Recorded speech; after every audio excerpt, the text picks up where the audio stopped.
경남이 항소심에서 징역 1년을 선고받았습니다.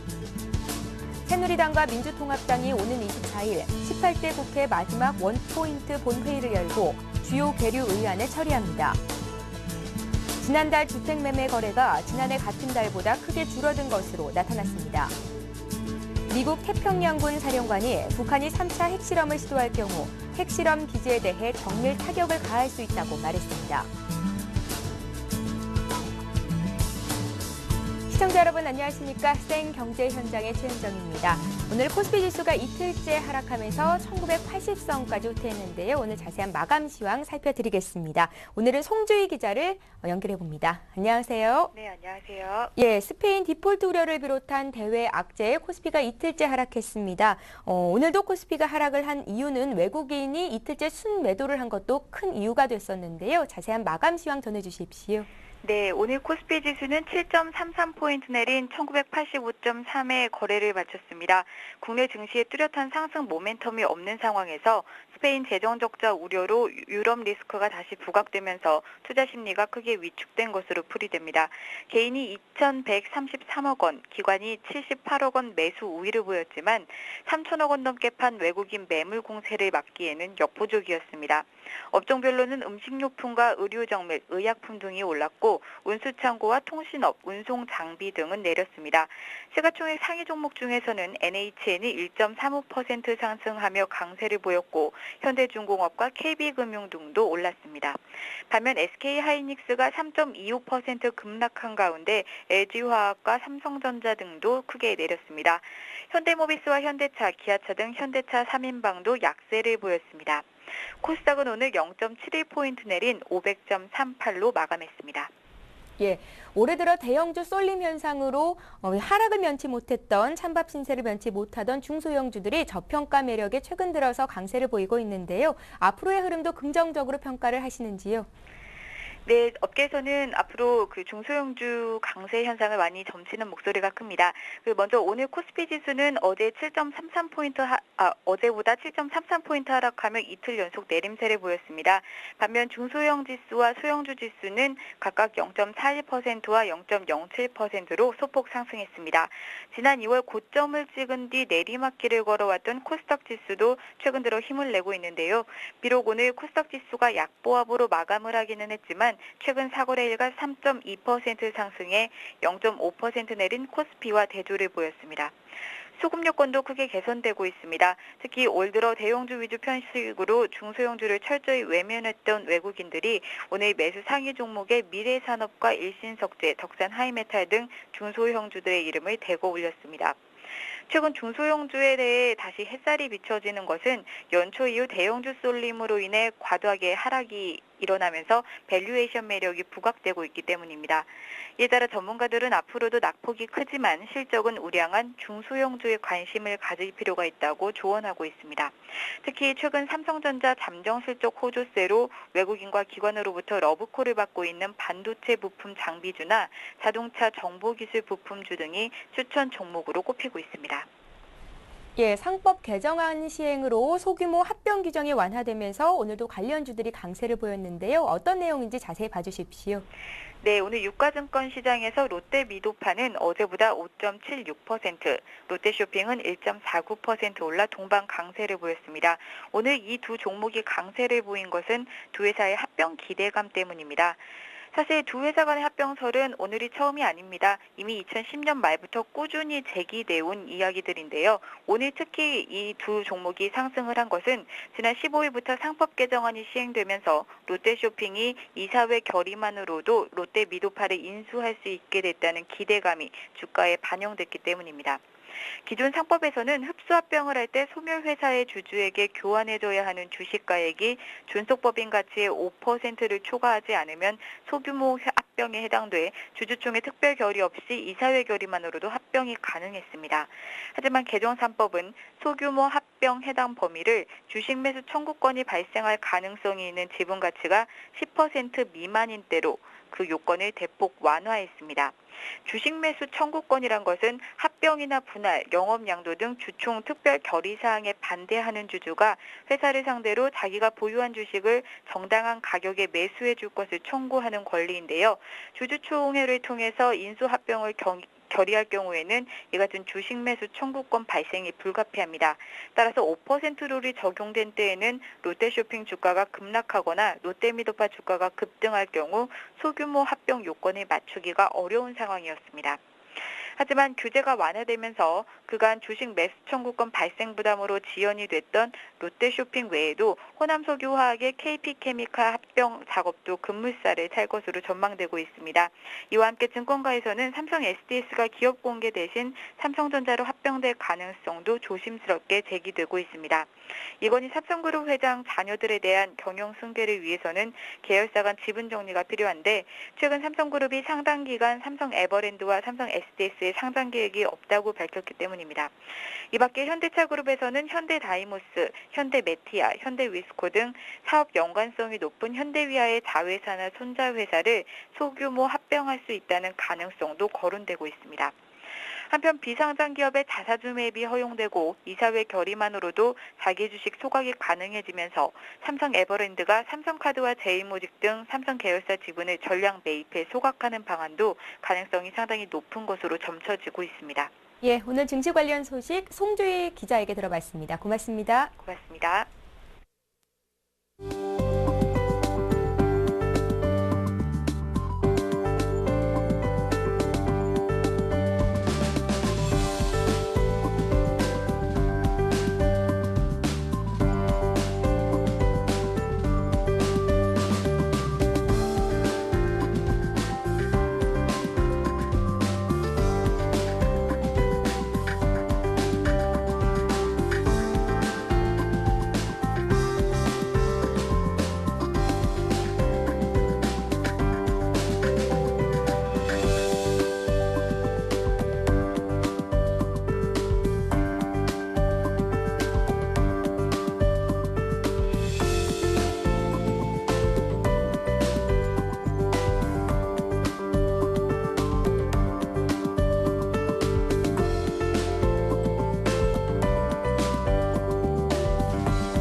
오늘의 주요 뉴스를 전해드립니다.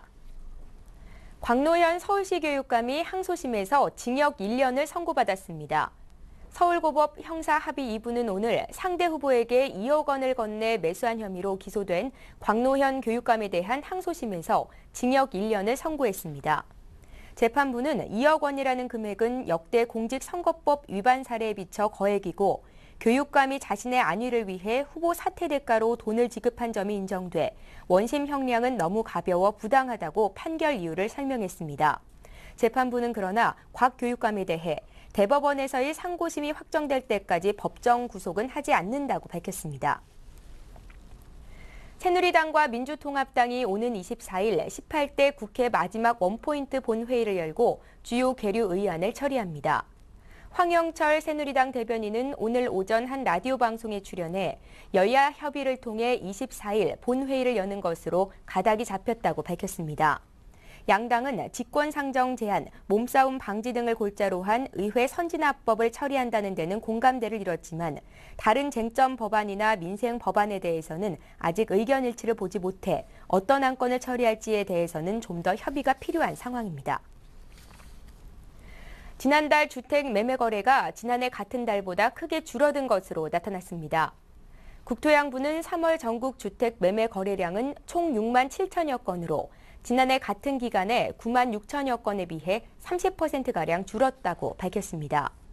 수도권은 2만 6천 건, 지방은 4만 1천 건으로 지난해 같은 달보다 각각 34%, 27% 줄었습니다. 이는 부동산 시장에 전국적으로 위축된 매수 심리세가 지속적으로 나타났기 때문으로 풀이됩니다.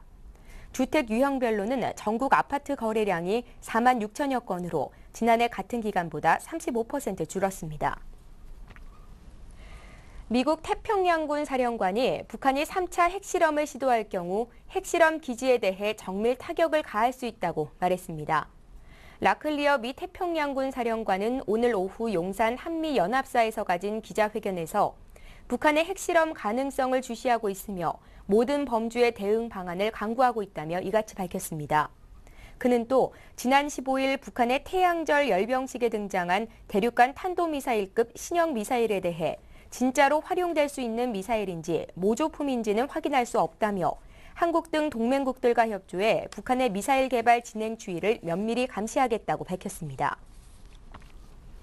이건희 삼성 회장이 상속권을 둘러싼 형제 간 소송전에 대해 끝까지 법적으로 대응할 것이라고 말했습니다.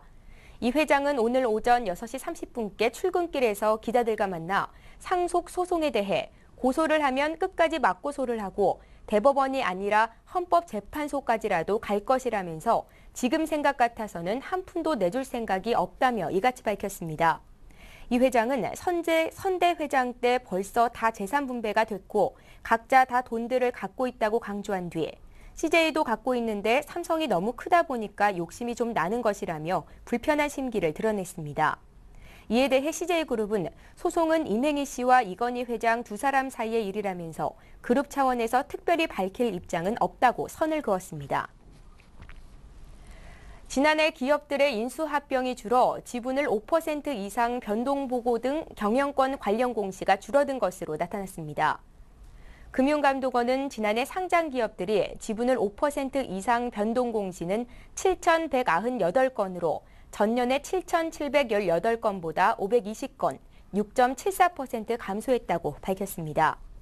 이 중 경영 참여 목적은 4,110건으로 전년과 비교할 때 189건, 4.4% 줄었습니다. 또 공개 매수 신고도 지난해 2건으로 전년도 10건에 비해 크게 감소했습니다.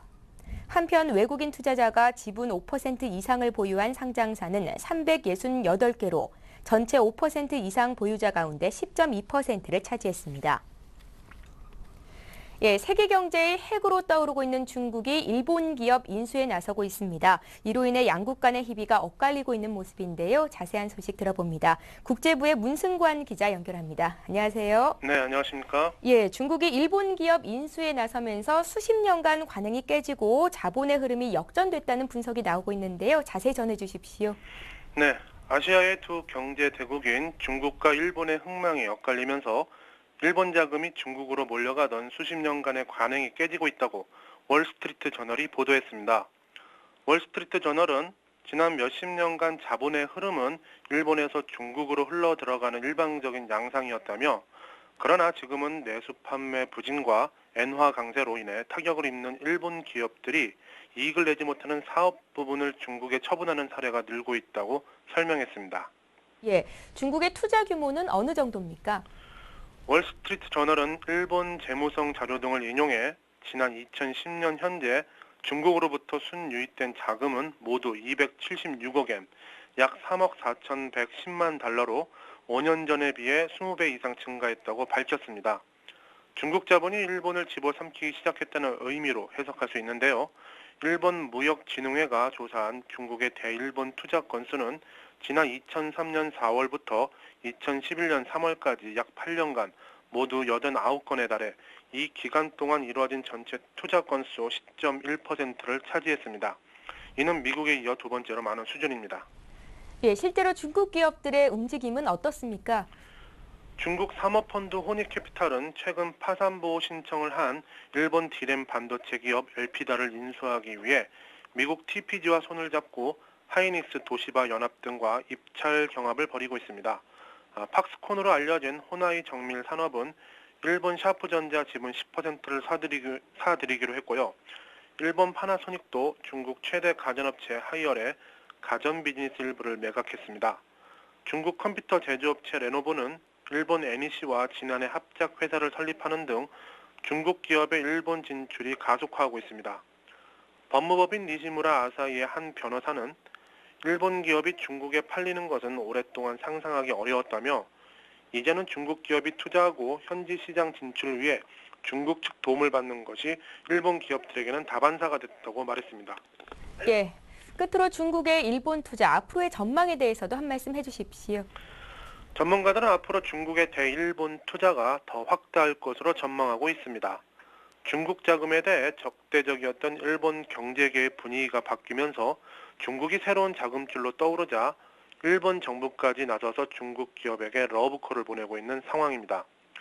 일본 무역진흥회의 한 관계자는 전반적으로 일본 자본에 대한 일본 경제계의 알레르기성 반응이 점차 사라지고 있다며 일본 정부는 최근 일본 내에 본사를 두는 외국 기업들에게 감세와 같은 혜택을 주고 있고 미쓰비시 UFJ 은행과 같은 일부 은행은 중국 기업들에게 일본 내 투자 기회까지 알선해 제공하고 있다고 언급했습니다. 예, 오늘은 일본 기업 인수에 나선 중국 상황 자세히 봤습니다. 국제부의 문승관 기자였습니다. 고맙습니다. 네, 감사합니다.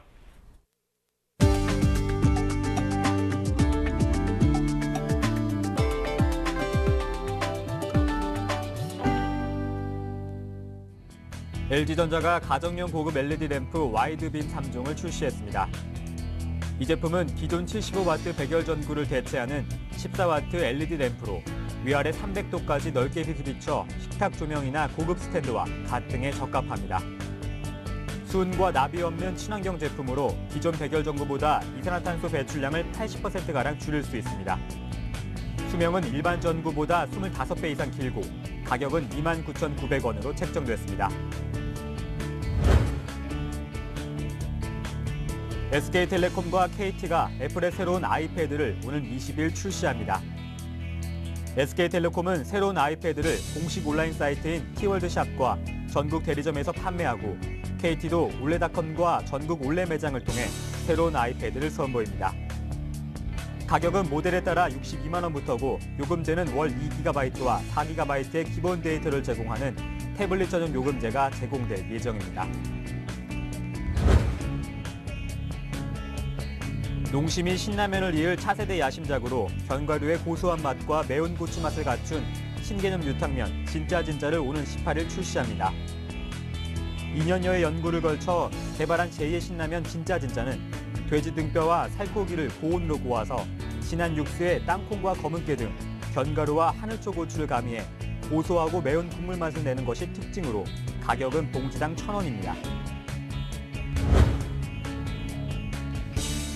롯데슈퍼가 내일부터 한 달 동안 생활필수품에 대해 하나 사면 하나를 더 증정하는 1+1 행사를 진행합니다. 행사 상품은 빙그레 요플레 화이트 멀티, 2080 치약 블루, 롯데 비엔나, 동원 마일드 참치, 청정원 런천 미트 등 100대 생필품입니다. 이번 행사는 롯데슈퍼 전 점포에서 진행되며 100대 생필품은 수량에 제한 없이 자유롭게 구매할 수 있습니다. 예, 오늘 생경제 현장은 여기까지입니다. 저희는 내일 이 시간에 다시 찾아뵙겠습니다. 고맙습니다.